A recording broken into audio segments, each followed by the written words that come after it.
Recording से पहले जी rehearsal when we are almost ready for record, जी the person, the all important person who came from outstation, and he had his favorite artist, he had in mind, कि भाई उनसे लेना चाहिए गाना. जब आकर देखा मुझे, मैं गाते हुए देखा, then he said, नहीं भाई क्यों, फलाना को बुलाओ. तो म्यूजिक डायरेक्टर बोला फलाना नहीं, अब ये गाना मन्ना जी गाएंगे. बोले नहीं ये नहीं हो सकता. बोले नहीं हो सकता तो मैं भी जाता हूँ. अच्छा अच्छा. हाँ, ऐसा हो जाता है कभी कभी. मैं आप तक ये बात नहीं आई? नहीं. So you were not aware that this thing was happening until later? No, this was happening in my presence. This was happening in my presence. I would say the producer was so crude a person to have made a statement like this in my presence. Why this man? Why not the other man? और वो गाना जिसके लिए producer ने कहा कि नहीं मुझे दूसरा चाहिए, वो क्या गाना था? ओह, मैं कैसे बताऊं वो गाना. वो one of my most favorite songs. ये रात भीगी भीगी. ओह कमाल है. यस. तो मतलब ये अगर ऐसे वो म्यूजिक डायरेक्टर अड़ नहीं जाते तो it's one of the most wonderful songs of Indian cinema. If Shankar ji hadn't taken that stand, today even Surabhi के दर्शकों को उनके सामने मैं नहीं बैठता था. It's a fact. It's a fact. Shankar ji is, I mean, he has been my I would say the biggest well-wisher of my career. Wonderful he was. He used to think a world of my singing, He used to tell me कि मन्ना जी एक गाना बनाया वो Russian style से गाना है. शंकर जी हमेशा बोला करते थे. अच्छा. रशियन स्टाइल वो कैसा? ये कहीं ट्विस्ट कहीं रशियन. यस. वो कैसे शंकर जी? बोले वो रशियन बोलने से लगता है कि सब मिलिट्री मामला है, ऐसा कुछ लगता था. शंकर जी शायद यही समझते थे. कैमरा का सिलसिला जो होता है रशियन थोड़ा सा टिल्ट करते हैं उसको. But many Shankar ji used to think in terms of that, so उन्होंने कहा कि भाई ए भाई जरा देख के चलो, आगे ही नहीं पीछे भी, दाएं ही नहीं बाएं भी, ऊपर ही नहीं नीचे भी, ए भाई. ये जो he made me sing that. हालांकि Mukesh was singing for Raj Sahab. जी जी. Mera Naam Joker. Mukesh was singing, he was singing, he had sung wonderful songs. Jeena Yahan Marna Yahan, beautiful songs.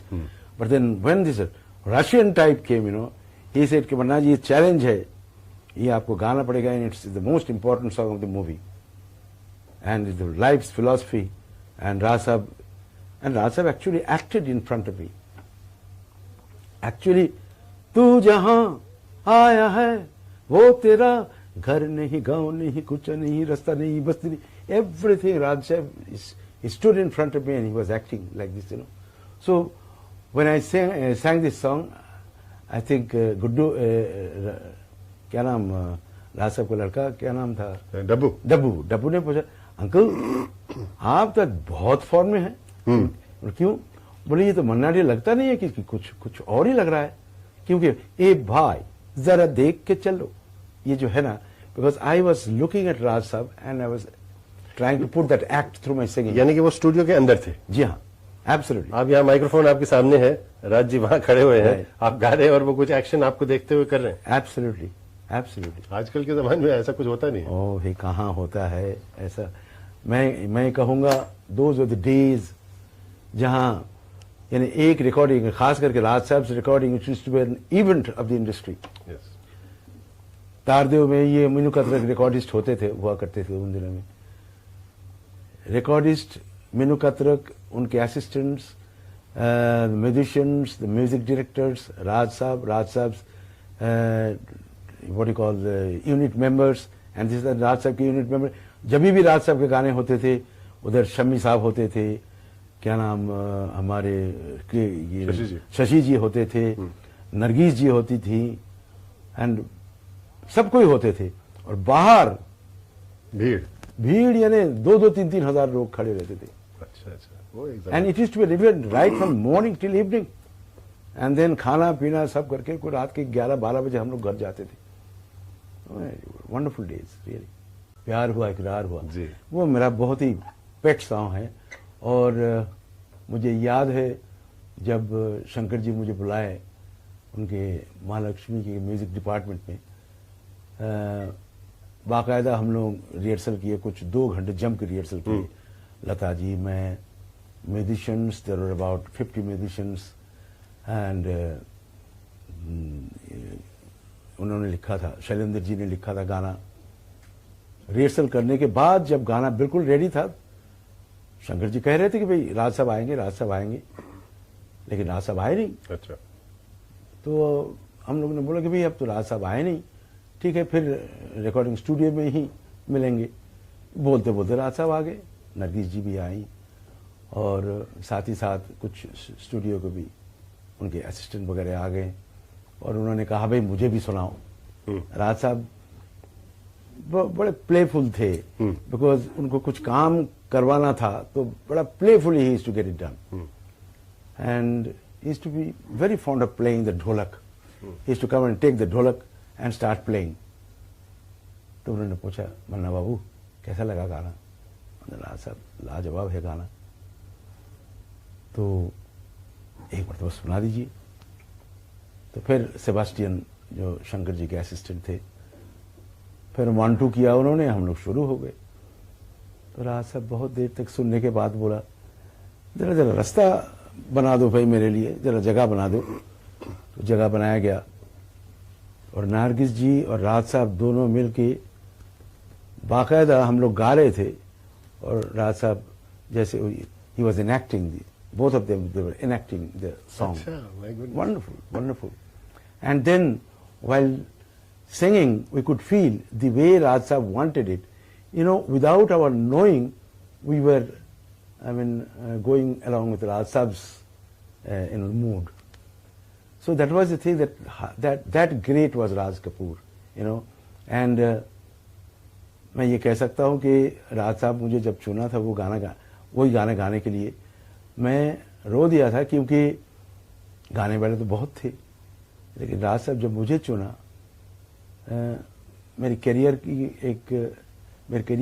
एक इतना ज़बरदस्त एक पुश मिला मेरी करियर को, कि लोग तब से मुझे बुलाने लगे कि रोमांटिक गाने गाने के लिए और सुरीले गाने गाने के लिए तब से बुलाने लगे। प्यार हुआ इकरार हुआ, मेरे ख्याल से उस गाने का जो रेंज है जी, अब लता जी गा रही थी नरगिस के लिए जी, और उनको मैच करने के लिए राज साहब को चाहिए था कि वो वही रेंज, और जो जिस रेंज पे गाना बनाया गया था, ऐसा नहीं कि भाई आर्टिस्ट को सामने रख के गाना बनाया जाता, नहीं, वो जिस ढंग से शंकर जयकिशन ने बनाए थे गाना, उस फॉर्मेट पे गाना वो बड़ी रेंज वाले गाने वाले की जरूरत थी। इसलिए शंकर जी ने चुना मुझे, और राज साहब ने भी चुना मुझे। पंडित भीमसेन जोशी जी के साथ मुकाबला करने एक गाने में? मुकाबला तो नहीं, अब क्या है सिद्धार्थ जी, भीमसेन जोशी अब इतना महान गायक हैं, क्लासिकल सिंगर, उनके बराबर में कौन गाएंगे। और मुझे बोला गया कि भाई आप तो हीरो के लिए गा रहे हैं, तो एक कंपटीशन है, वो आपके साथ जो गाएंगे ना उनको हराना है। बोला हरा देंगे भाई, उसमें क्या रखा है, कौन गाएगा? बोले भीमसेन जोशी। बोले ठहरो भाई, मैं जरा ये नहीं, मैं जरा घर जाता हूँ। हाँ, घर जाता हूँ। और मैं आकर मेरी बीवी से कहा मैंने कि भाई 15 दिन के लिए हम लोग गायब रहेंगे बम्बई से, किसी को मालूम नहीं होना चाहिए, शंकर जयकिशन को मालूम ही नहीं होना चाहिए ये मन्ना डे कहाँ गया, ताकि रिकॉर्डिंग आपके साथ ना हो सके। Yes. अच्छा। मेरी बीवी ने कही कि लानत है आप, ये क्या बात कर रहे हैं आप, अबे आप क्यों नहीं ये सोचते हैं कि भाई ये it's made up thing, got up thing, आप हीरो के लिए गा रहे हो तो उनको तो हारना ही है। आप उन्होंने शायद शंकर जयकिशन खुद बोल देंगे भीमसेन जी से, पंडित जी जरा थोड़ा सा कम गाइए, थोड़ा सा कम जाइए, अभी हीरो को जिताना है, थोड़ा सा कम गाइए। अब कहाँ उनसे कम गवा जाए, जब गाने के लिए बैठते हैं जरा शेर जैसे लगते हैं। जी हाँ, बिल्कुल बिल्कुल। तो फिर हम लोग रिकॉर्डिंग भी किए। मगर आपने कुछ खास रियाज किया होगा फिर? हाँ, रियाज तो किया ही, आवाज तो सुर में बोलना चाहिए भाई, ताकि ऐसा ना हो कि लगे कि भाई ये इसको गाना आता ही नहीं है, भीमसेन जोशी के साथ बैठ के क्या खाक गाएगा वो। जी। तो उन्होंने कहा, भीमसेन जोशी साहब ने कहा, बहुत अच्छा बना जी, आप रियाज कीजिए, आप बहुत अच्छा क्लासिकल गा सकते हैं। अरे वाह, वो कौन सा गाना था मन्ना दा? केत की गुलाब जो ही चंपक बन फूले, बहुत अच्छा था वो। अच्छा। शंकर जयकिशन ने जय किशन, लता जी और मेरा एक डुएट था जी। वो दिन अलबेले प्यार का मौसम चंचल मन में तूफान, ऐसे में कर लो प्यार, ऐसे में कर लो प्यार। वाह। बहुत सुंदर गाना था। No, this takes me back to the most ideal period of my childhood, actually, these songs. Yes, beautiful. Duets used to be such wonderful things. And Lata ji ke saath, I think each and every duet that I have sung with Lata ji, even today I have to sing these things on the stage. Yes. And people, they take so much of pleasure and listen to them. But how was it that you were singing for Kishore there? I mean, after all, he's a singer himself. I don't know what happened, but किशोर ने बाद में मुझे बहुत बोला कि मन्नाला क्यों गाया तुम मेरा गाना क्यों गाया। हमने भाई कैसे मैं बोलता शंकर जय किशोर मुझे नहीं गाना है, कैसे बोलता, जरूर तुम्हारे बीच उनके बीच कुछ हुआ होगा और नहीं तो तुमने बोला था नहीं गाऊंगा, लेकिन उन्होंने चाह के भाई गाना रखना ही आए तो ठीक है मन्ना जैसे गवा लेती। मुझे बुलाया, मुझे थोड़ी मालूम था कि भाई किशोर के साथ ऐसा कुछ हुआ। Quite right. कुछ गाने जो मेरे लाइफ के माइलस्टोन्स हैं, जी। जैसे कि शुरू में जब शंकर जी मुझे चुना तू प्यार का सागर है ये गाने के लिए, अरे वाह, बहुत ही अच्छा लगा मुझे वो गाना। और सबने कहा कि भाई हमारी इंडस्ट्री के एक बहुत बेहतरीन गाना ये है। Shankar ji I would say he was instrumental in giving me the required break in the line.